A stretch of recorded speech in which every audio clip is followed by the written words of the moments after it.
Welcome to Enjoy Lublin. I was just at the 3K6 Festival in downtown Lublin, just below the castle. It has everything you can think of for RPG games, cosplay, K-pop dance demonstrations, pretty well everything you can think of in the fantasy, anime, game player world.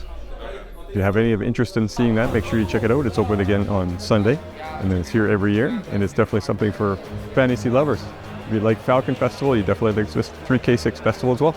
Thanks for watching.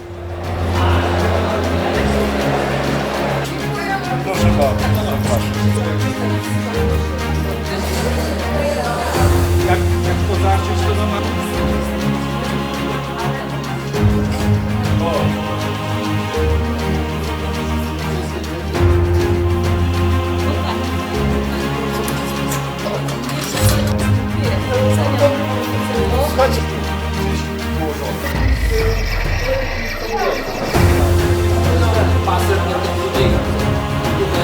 Tutaj też są, no wiadomo, te spęczki. Tak, to rozwiązanie.